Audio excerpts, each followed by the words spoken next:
Hello student, इसके पहले हम लोगों ने पढ़ा था कोलिगेटिव प्रॉपर्टी। और कोलिगेटिव प्रॉपर्टी में first colligative property osmotic pressure, इसको सीख लिए थे। और आज हम लोग सीखेंगे नेक्स्ट आपकी कोलिगेटिव प्रॉपर्टी है जिसको बोलते हैं relative lowering of vapour pressure. तो relative lowering of vapour pressure क्या होता है, इसको सीखने से पहले हम लोग सीखेंगे वेपर प्रेशर। वेपर प्रेशर क्या है, ठीक है। अगर मेरे पास एक लिक्विड है, एक सॉल्वेंट है, ठीक है, कंटेनर में डाल दिया है।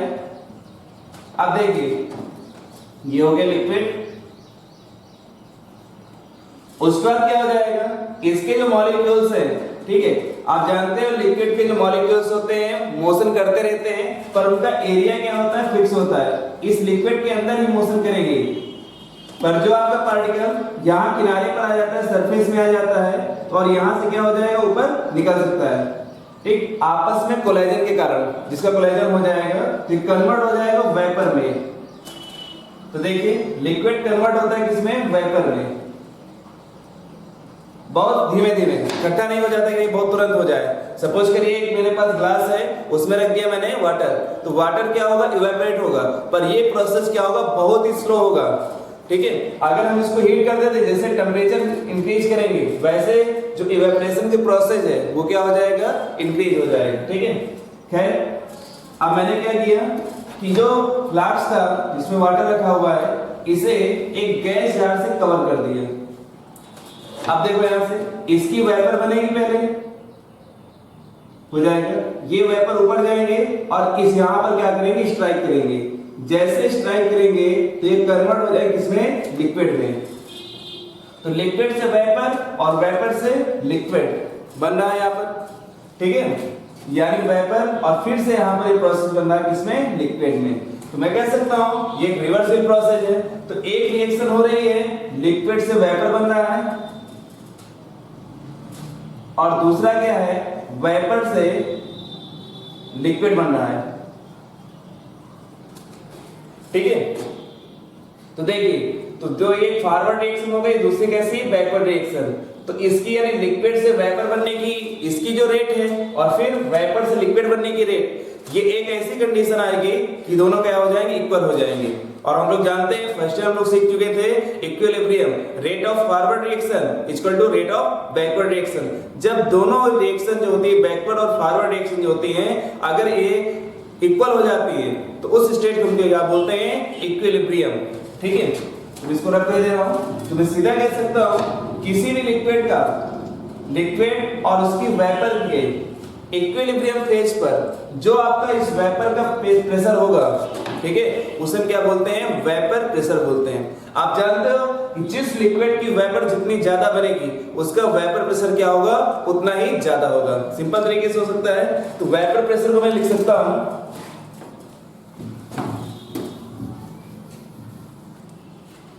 देखिए vapour pressure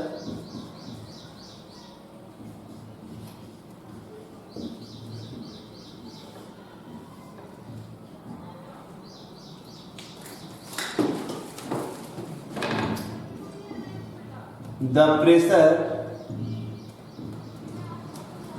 exerted by the vapor above the liquid surface in equilibrium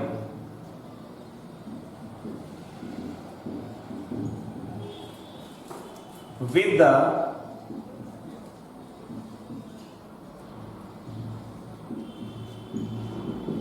liquid at given temperature is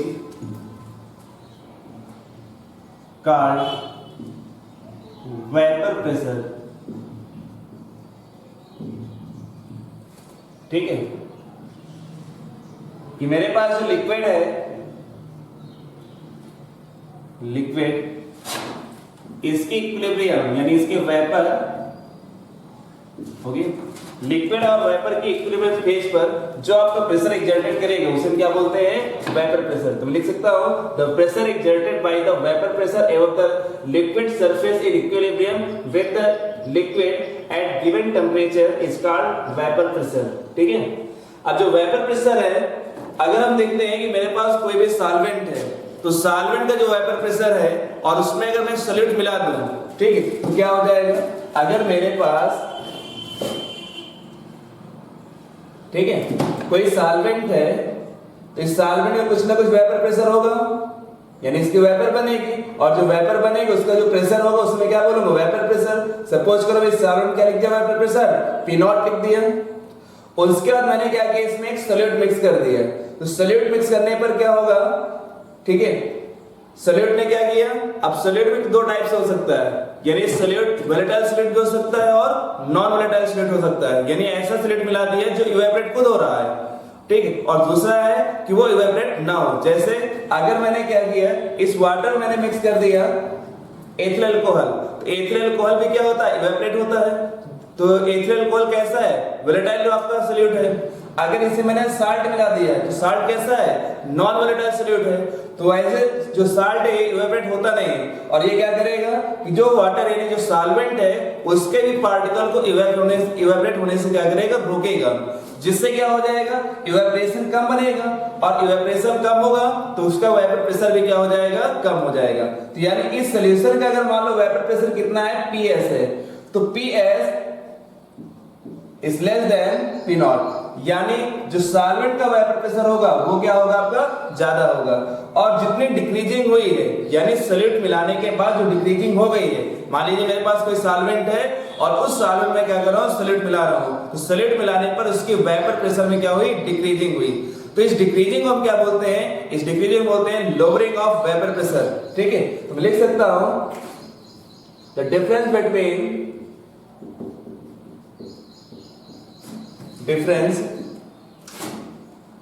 between pure solvent, vapor pressure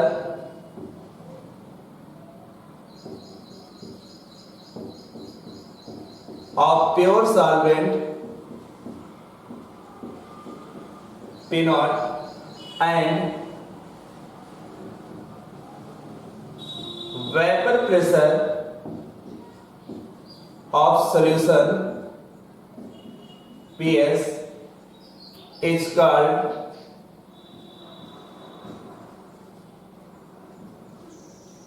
lowering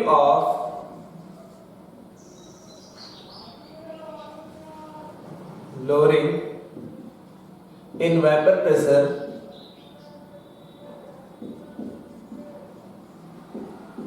ठीक है, तो इसको लिख सकता हूं lowering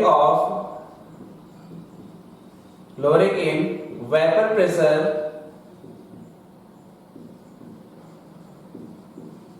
is equal to P0 minus PS। ये हो गया, ठीक है। अगर मैं थ्योरी लिखना चाहूं उसकी, relative lowering of vapour pressure RLVP, तो इसको क्या लिखूंगा, इसको देखो,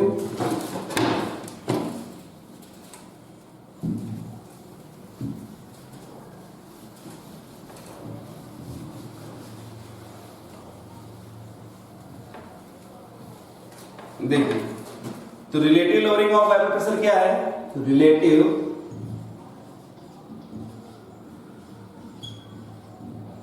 लोअरिंग ऑफ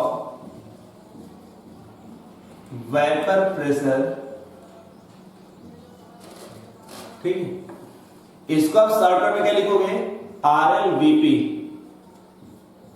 ठीक है, relative lowering of in vapour pressure, ठीक है। Relative lowering in vapour pressure क्या होता है, तो इसको ले सकता हूं 10 the ratio of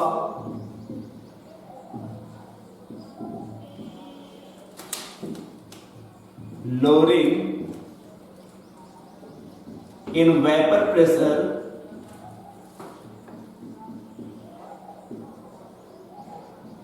and vapour pressure of pure solvent is known as relative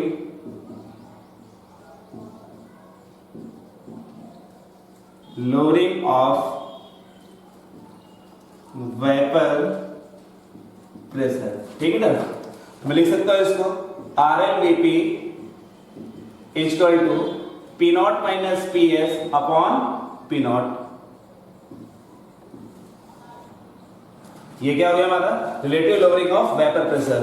अभी मैंने आपको समझाया था कि मेरे पास कोई सॉल्वेंट है, उस सॉल्वेंट में क्या कर रहा हूं, ठीक है, इसको आप कॉपी कर लो। देखिए मैंने भी समझाया था कि मेरे पास कोई सॉल्वेंट है और उस सॉल्वेंट में क्या कर रहा हूं, ठीक है, इस सॉल्वेंट का वेपर प्रेशर कितना है आपका P नॉट, और जब मैंने इसमें सॉल्यूट मिला दिया तो अब ये सॉल्यूशन बन गया। इस सॉल्यूशन का जो वेपर प्रेशर है वो कितना है, PS है। अब देखिए जो मैंने यहाँ पर सॉल्यूट मिलाया था, तो सॉल्यूट के लिए दो केस हो सकते हैं, case number first and case number second. Case first क्या हो सकता है, ये वोलेटाइल हो सकता है, और ये कैसे हो सकता है आपका नॉन वोलेटाइल हो सकता है। ठीक, यानी जो सॉल्यूट है वो आपका वोलेटाइल भी हो सकता है और नॉन वोलेटाइल भी हो सकता है। अगर सॉल्यूट आपका नॉन वोलेटाइल या वोलेटाइल है तो इसके जो वेपर प्रेशर है उसमें क्या क्या चेंजमेंट हो सकता है, या relative lowering of vapour pressure में क्या क्या चेंजमेंट हो सकता है, उसको हम सीखेंगे। तो इसके लिए बताया था राउल्ट्स ने, तो राउल्ट्स ने अपना रूल दिया और इस रूल को बोलते हैं राउल्ट्स लॉ। ठीक है, तो राउल्ट्स लॉ में ध्यान रखना है, राउल्ट्स लॉ ने दो के लिए दिया था, एक आपका वोलेटाइल सॉल्यूशन और दूसरा क्या, वोलेटाइल सॉल्यूट अगर मिलाते हैं तो क्या होता है, और नॉन वोलेटाइल मिलाते हैं तो क्या होता है। ठीक है, दो के लिए है। अगर देखिए आपने वोलेटाइल मिलाया है तो जो सॉल्यूशन होगा वो कैसा होगा, लिक्विड लिक्विड होगा। अरे भाई जैसे मान लीजिए प्योर सॉल्वेंट क्या आपका वाटर, और मैंने क्या मिला दिया, एथिल अल्कोहल। वाटर भी आपका वोलेटाइल है और एथिल अल्कोहल भी कैसा है, वोलेटाइल है। तो दोनों कैसे हैं, लिक्विड लिक्विड हुए नहीं हुए, तो इस सॉल्यूशन क्या बोलेंगे, लिक्विड लिक्विड सॉल्यूशन। दूसरा क्या है, नॉन वोलेटाइल, जैसे मैंने लिया साल्ट, तो साल्ट किस फॉर्म में होता है, सॉलिड फॉर्म में होता है, और किससे मिक्स किया मैंने, वाटर में, तो वाटर कैसा है, लिक्विड। तो दूसरा जो सॉल्यूशन है सॉलिड लिक्विड सॉल्यूशन। तो यानी जो हम राउल्ट्स लॉ पढ़ेंगे दो के लिए पढ़ेंगे, लिक्विड लिक्विड सॉल्यूशन के लिए और सॉलिड लिक्विड सॉल्यूशन के लिए पढ़ेंगे। ठीक है, तो देखते हैं इसको आप कॉपी कर लीजिए। कॉपी हो गया तो आप पढ़ेंगे राउल्ट्स लॉ जो है दो है आपके, एक लिक्विड लिक्विड सॉल्यूशन निकालेंगे और दूसरा क्या है, सॉलिड लिक्विड सॉल्यूशन निकालेंगे। ठीक है, तो फर्स्ट है यहां पर राउल्ट्स लॉ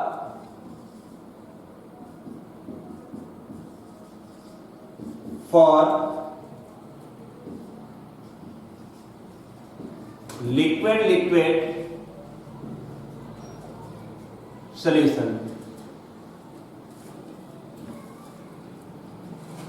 ठीक है, तो लिक्विड लिक्विड सॉल्यूशन में अगर मेरे पास एक सॉल्वेंट है, ये कंटेनर है और इसमें क्या है, प्योर सॉल्वेंट ए, तो सॉल्वेंट ले लिया मैंने और इसमें एक सॉल्यूट वोलेटाइल सॉल्यूट जो है उसको मैं मिक्स कर रहा हूं। ठीक है, बी है, तो इसको अगर मैं मिक्स करूं तो क्या मिल जाएगा, यहां पर सॉल्यूशन मिल जाएगा यहां पर। और जो सॉल्यूट है, इस जो प्योर सॉल्यूट है, इसका जो वेपर प्रेशर वो कितना है, P नॉट B है, और इसका कितना हो जाएगा, P नॉट A। ये हो गया आपका वेपर प्रेशर जो है। और जो सॉल्यूट है इसका जो मोल फ्रैक्शन है वो कितना है, चाई भी है, जो मोल फ्रैक्शन है उसका सिंबल होता है चाई। ठीक है, इसको चाई बोलते हैं, चाई भी हो गया, और इसको क्या बोलेंगे, चाई ए। और जो सॉल्यूशन है, इस सॉल्यूशन का जो वेपर प्रेशर है वो कितना है आपका, PS है। तो अगर कोई सॉल्यूशन है और उसको मुझे वेपर प्रेशर निकालना है तो उसके लिए मैं क्या क्या कर सकता हूं, जितने भी आपके कंपोनेंट हैं इन कंपोनेंट का क्या करेंगे, हम पार्शियल प्रेशर निकालेंगे पहले। ठीक है, तो partial pressure of A and partial pressure of B।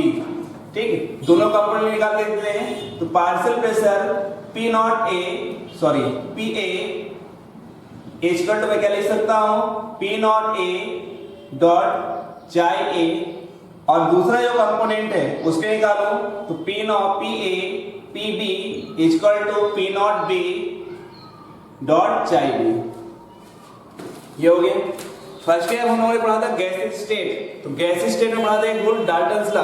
तो डाल्टन्स लॉ की अगर बात करते हैं तो कोई भी का आपका कंटेनर है, इस पूरे कंटेनर का जो वेपर प्रेशर होगा, जितने भी कंपोनेंट होंगे इनके पार्शियल प्रेशर कैसा होगा, सम होगा। यानी मैं लिख सकता हूं PS equal to PA plus PB।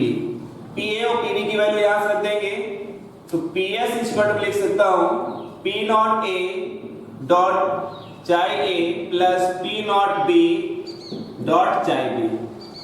हम लोग जानते हैं जो मोल फ्रैक्शन है, mole fraction of solute and mole fraction of solvent equal to क्या होता है आपका 1। ठीक है, तो यहां पर लिख सकता हूं चाई A equal to 1 minus chi B। ठीक है, तो इस इक्वेशन से अगर देखते हैं इसकी वैल्यू यानी XA की वैल्यू सॉरी चाई A की वैल्यू यहां पर रख दूं तो PS इक्वल टू क्या हो जाएगा, P nought 1 minus chi B plus P not B dot. ठीक, फाइनली लिख सकता हूं PS equal to P not A minus P not A minus sorry P not A XB plus P not B chi B। ठीक है, यहां से चाई B को कॉमन ले लें तो P nought PS equal to P not A minus P not B minus P not A। ये हो जाएगा आपका चाई B। तो इस इक्वेशन से अगर मैं डॉट ला के अगर थ्योरी लिखूं तो क्या लिख सकता हूं, देखो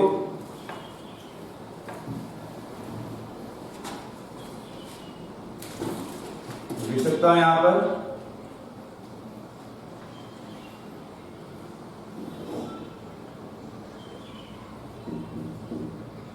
at a given temperature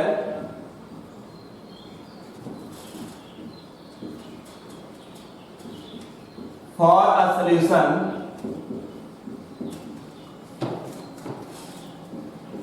of volatile liquid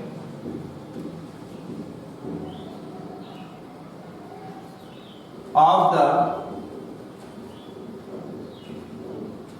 partial pressure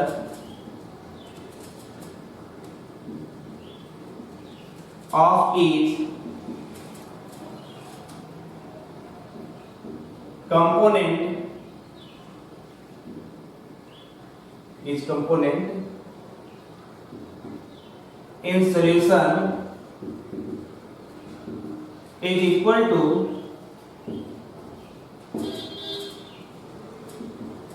the product of the vapor pressure of the pure component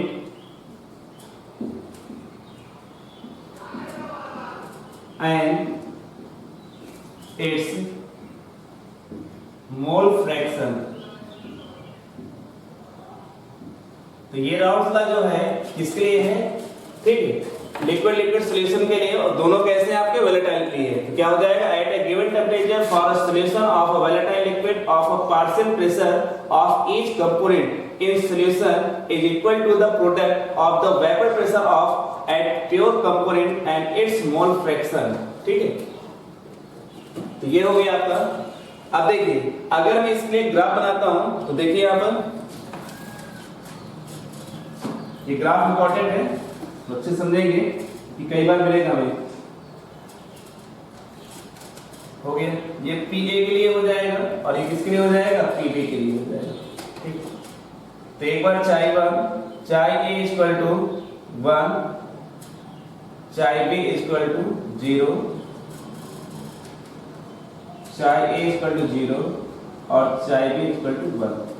देखिए अगर चाहे b इक्वल टू क्या करूं मैं 0 कर दूं, तो अगर 0 हो जाएगा तो पूरी वैल्यू क्या हो जाएगी 0 हो जाएगी, ps इक्वल क्या हो जाएगा p नॉट a हो जाएगी। उसी टाइप में अगर हम चाहे b की वैल्यू रख देते हैं, ठीक है, इसमें चाहे a की वैल्यू रखें, इसमें यहां पर कर लो चल, ठीक। तो अगर हम इसको चेंज करते हैं यानी x चाहे b इक्वल टू कर दो 1 माइनस एक्स भी दूसरा फॉर्मूला आ जाएगा हमारा। तो यहां से एक डॉट लाइन बना दे रहा हूं यहां से, ये हो गया। दूसरा जब यहां चाहे a इक्वल टू 0 करेंगे चाहे b इक्वल कितना हो जाएगा 1, तो ये वैल्यू यहां से मिलेगी कुछ ज्यादा ही रहेगी और से। दूसरा अगर मैं फाइनली कर रहा हूं तो फाइनल में क्या हो जाएगा यहां पर ये हो जाएगा pa के लिए, ये pb के लिए यानी solution first and solution second, और ये हो जाएगा आपका ps के लिए, ठीक। चलिए तो ये था हमारा राउट्स लॉ, किसके लिए था हमारा लिक्विड सॉल्यूशन के लिए। अब हम लोग पढ़ेंगे सॉलिड लिक्विड सॉल्यूशन के लिए, ठीक है। तो जल्दी से इसको कॉपी कर लीजिए। तो कॉपी हो गया, तो आप देखेंगे सॉलिड लिक्विड सॉल्यूशन के लिए राउट्स लॉ जो है मैं लिख दे रहा हूं edit, routes law for solid liquid solution, ठीक है ना। अब देखो तो मैं लिख सकता हूं इसमें, पहले समझ लो कि मेरे पास क्या है, कंटेनर है और उस कंटेनर में सॉल्वेंट भरा हुआ है, प्योर सॉल्वेंट है, और उसके बाद मैंने क्या किया यहाँ से सॉल्यूट, और ये सॉल्यूट कैसा है आपका नॉन वोलेटाइल सॉल्यूट है, इसको क्या किया यहाँ पर डिसॉल्व कर दिया। तो अब क्या बन गया ये सॉल्यूशन, और इस सॉल्यूशन का जो वेपर प्रेशर है वो कितना है ps है, और जो सॉल्वेंट है इसका जो वेपर प्रेशर है वो कितना है p नॉट a है, और इसका कितना है सॉल्यूट का p नॉट b है। तो a जो आपका है उल्टा कर लो इसको ज्यादा से ले, ये a है और ये क्या हो गया b है, सॉल्यूट हो गया और solvent.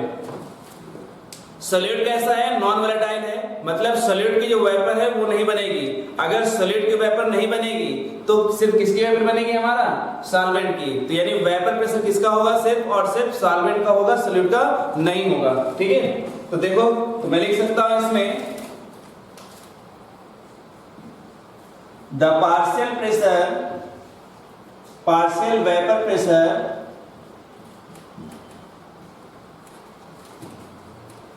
of volatile component in the solution is directly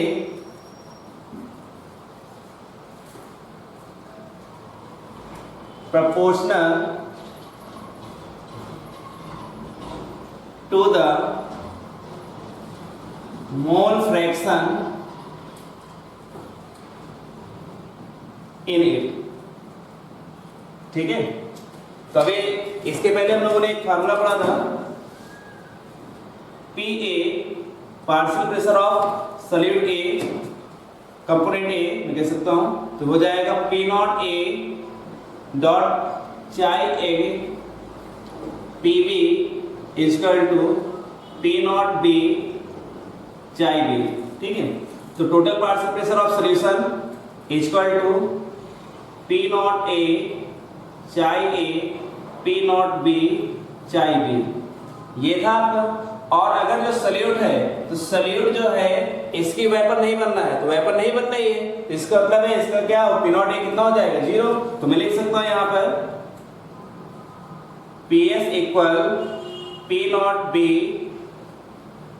चाई B, ठीक है। तो देखिए यहां पर, तो इसके गाड़ी का मैं थ्योरी लिखूं तो क्या हो जाएगा, या इसको ऐसे लिख सकता हूं PS upon P not B equal to chi B, ठीक है। तो देखिए तो मैं लिख सकता हूं इसके अकॉर्डिंग राउंड लॉ की थ्योरी क्या हो जाएगी, मैं लिखूं राउंड लॉ के लिए राउंड्स लॉ, ठीक है। इसके बेसिस पे अगर देखते हैं तो according this law at given temperature the vapor pressure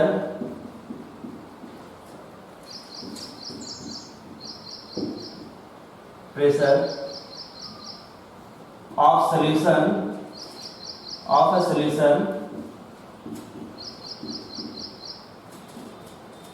contain non-volatile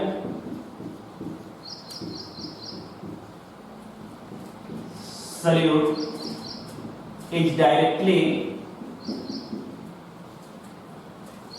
proportional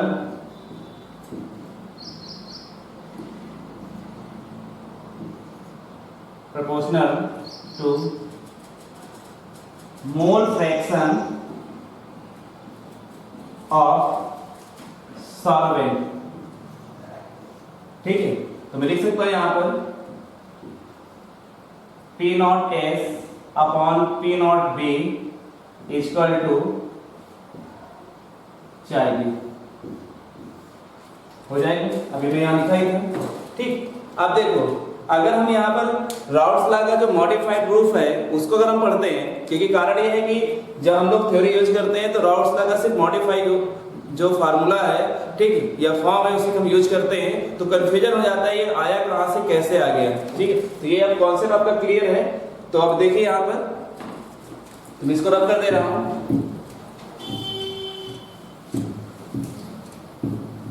देखो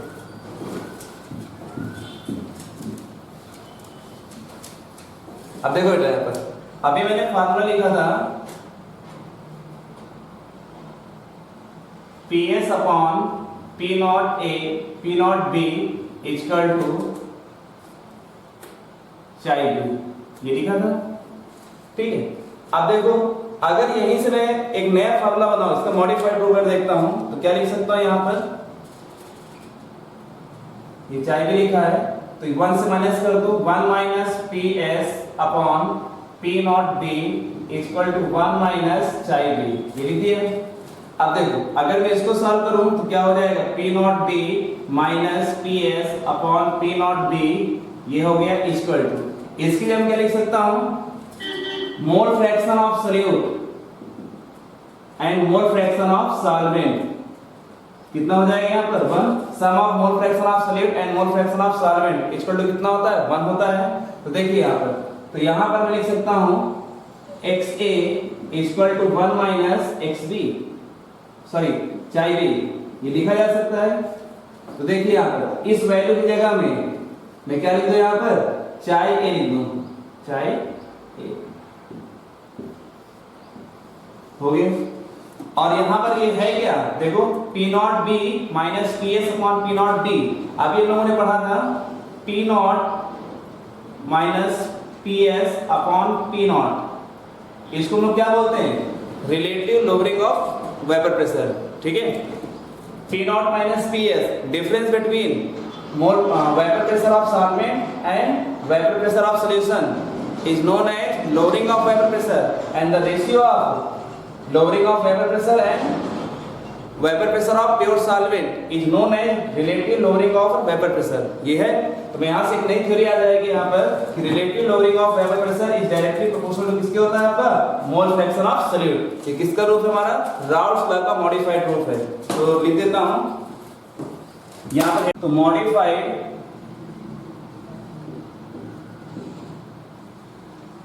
for of Raoult's law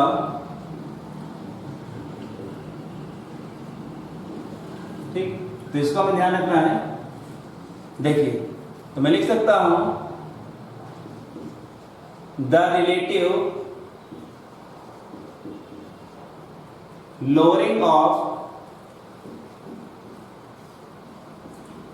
lowering in vapour pressure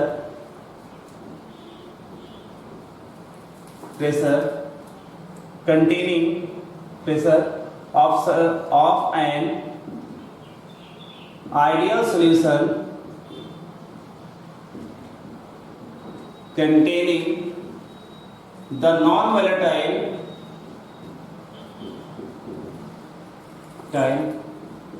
solute is equal to the mole fraction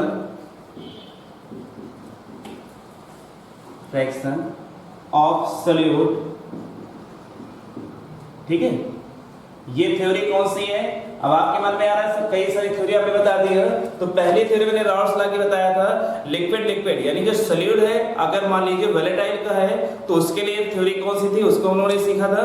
और अगर सॉलिड लिक्विड सॉल्यूशन की बात करते हैं यानी जब हमने सॉलिड को यूज किया कौन सा नॉन वोलेटाइल सॉल्यूट यूज किया तब वहां पर थ्योरी क्या हुई थी कि जो मोल फ्रैक्शन ऑफ सॉल्यूट है सॉरी जो वेपर प्रेशर है उस सॉल्वेंट के मोल फ्रैक्शन कैसा था डायरेक्टली प्रोपोर्शनल था।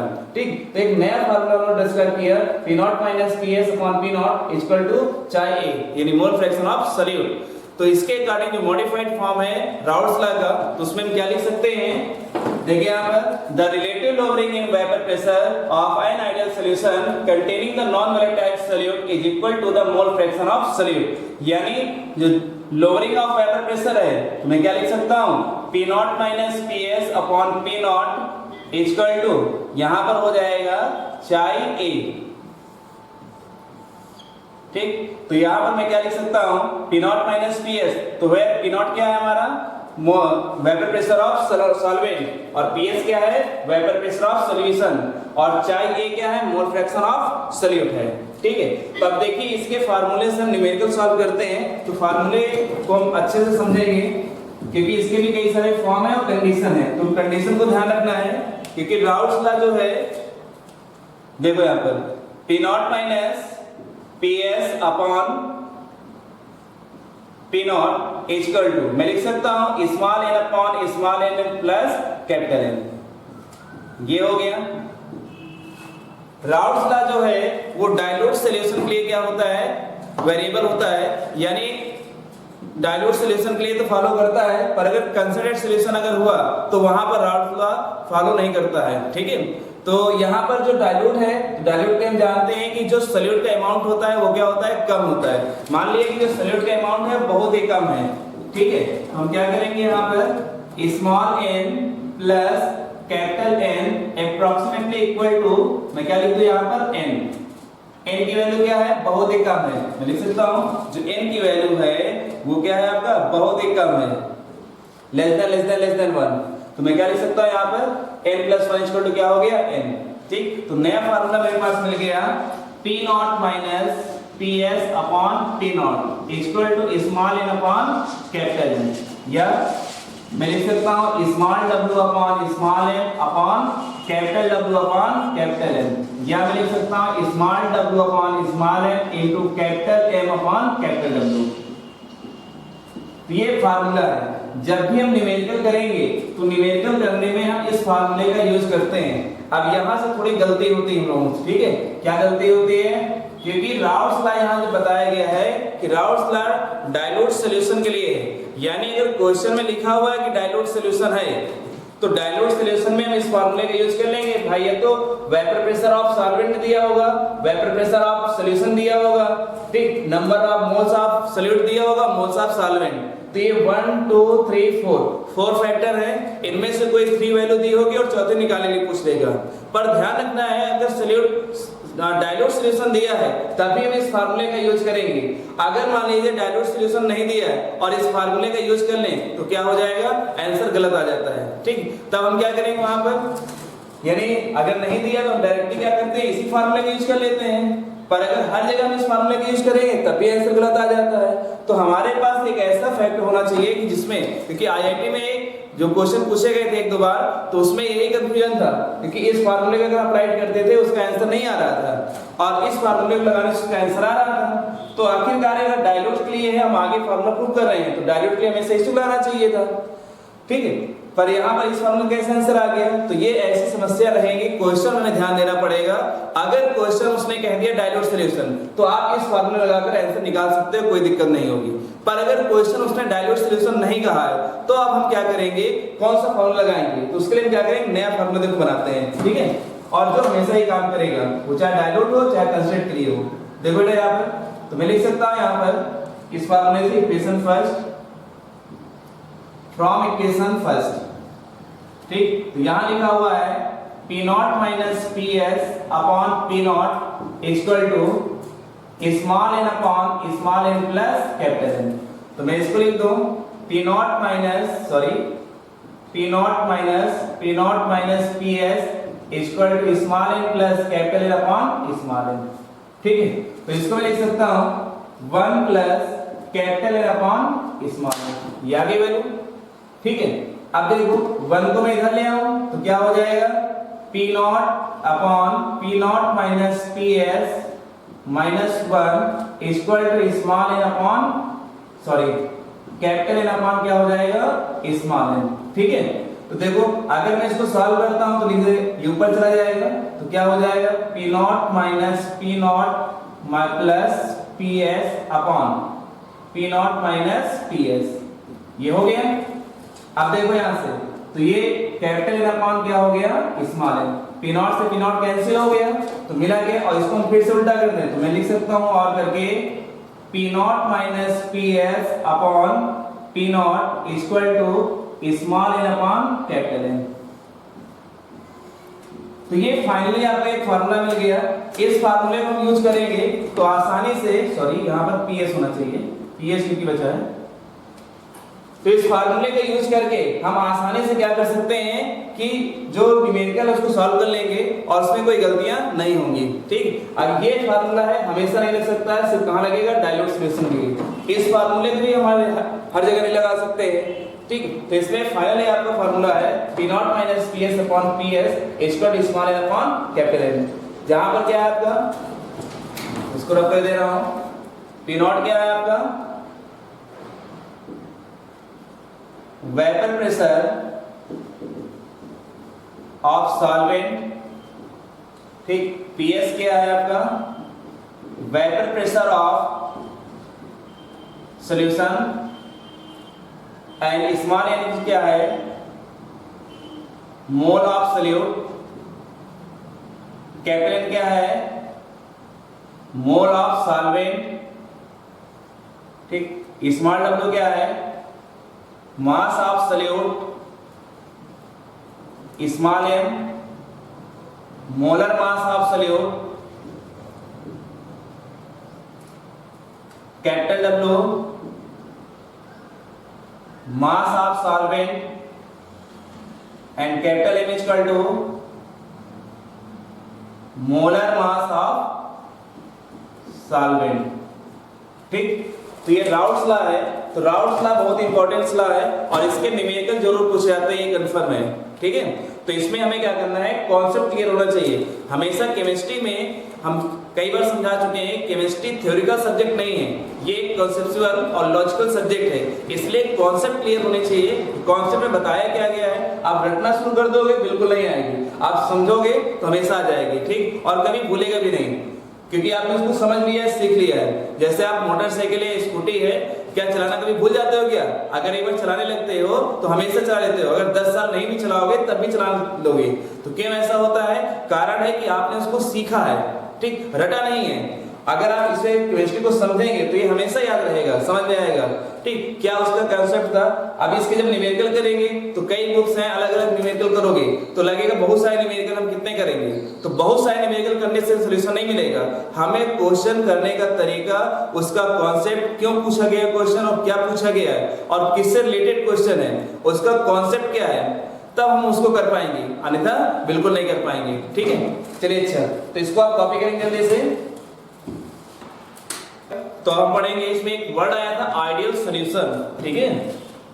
तो आइडियल सॉल्यूशन है क्या, मैं इधर लिख दे रहा हूं, आइडियल सॉल्यूशन। तो आइडियल सॉल्यूशन कहीं सुना सुना लग रहा है।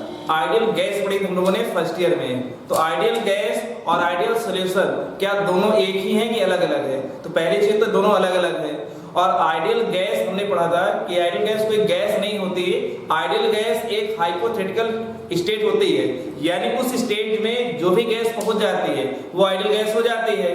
ठीक है, और ये बताया गया था कि ऐसे अभी तक कोई गैस खोजी नहीं गई है जो आइडियल गैस हो।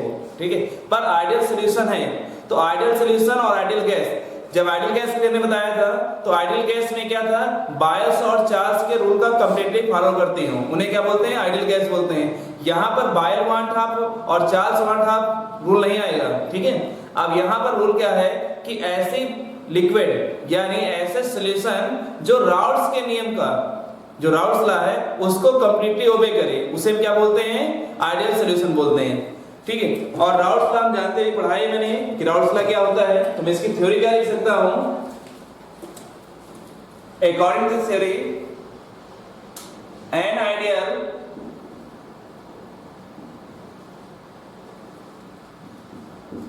solution is that solution in which each component obey Raoult's law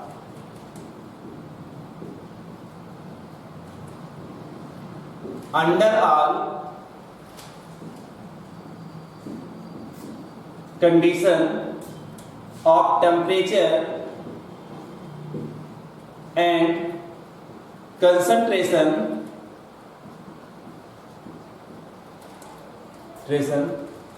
and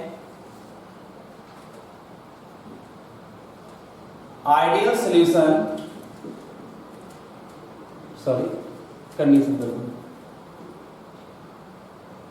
ठीक नीचे लिख दो, and ideal solution will satisfy the following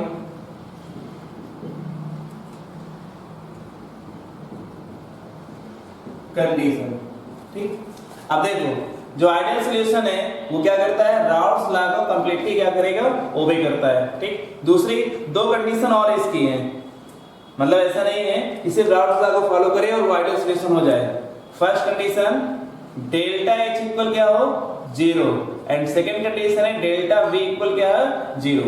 अब इसका मतलब क्या हुआ, डेल्टा V और डेल्टा H, यानी मेरे पास कोई सॉल्यूशन है तो सॉल्यूशन हम जानते हैं दो कंपोनेंट होते हैं, component A and component B।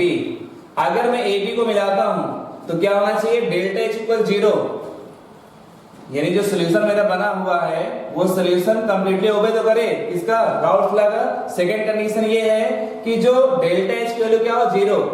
अगर A और B को आपस मिलाते हैं तो या तो इससे एनर्जी निकलेगी या तो एनर्जी एब्जॉर्ब हो रही है।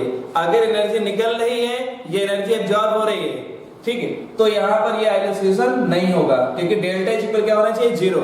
यानी सॉलिड को अगर हम सॉल्वेंट में मिलाते हैं तो किसी भी टाइप की एनर्जी ना निकलनी चाहिए और ना ही उसमें एब्जॉर्ब होनी चाहिए। ठीक, दूसरा डेल्टा V इक्वल 0, यानी अगर मैं कंपोनेंट A को मिलाता हूं B में, यानी सॉलिड को मिलाता हूं सॉल्वेंट में, तो इस सॉल्यूशन यानी जो सॉल्वेंट का वॉल्यूम है वो उसमें चेंजमेंट नहीं होना चाहिए, यानी जितना है वो उतना ही रहे। तो ऐसा सॉल्यूशन जो होगा उसे हम क्या बोलते हैं, आइडियल सॉल्यूशन। अगर हम इसके एग्जांपल देखते हैं तो first example benzene plus toluene, benzene और टॉलुइन को अगर मिला दो, ठीक, तो ये कैसा सॉल्यूशन होगा, आइडियल सॉल्यूशन। सेकेंड एग्जांपल है C2H5Br एथिल ब्रोमाइड और C2H5Cl एथिल क्लोराइड, इसका जो मिक्सचर होगा वो भी कैसा होगा, आइडियल सॉल्यूशन होगा। थर्ड आपका है C6H5Br एथिल ब्रोमाइड और एथिल क्लोराइड, ब्रोमोबेंजीन और C6H5Cl क्लोरोबेंजीन, इसका भी जो मिक्सचर है उसे क्या बोलते हैं, आइडियल सॉल्यूशन। तो इससे एक क्वेश्चन पूछ लिया करता है, एग्जांपल दे लेगा कौन सा इसमें आइडियल सॉल्यूशन है या नहीं है। तो इसकी कंडीशन और थ्योरी हमें क्या होनी चाहिए, याद होनी चाहिए। अगर हम यहीं पर बात करें कि नॉन आइडियल सॉल्यूशन क्या है, तो यहां देखिए नॉन आइडियल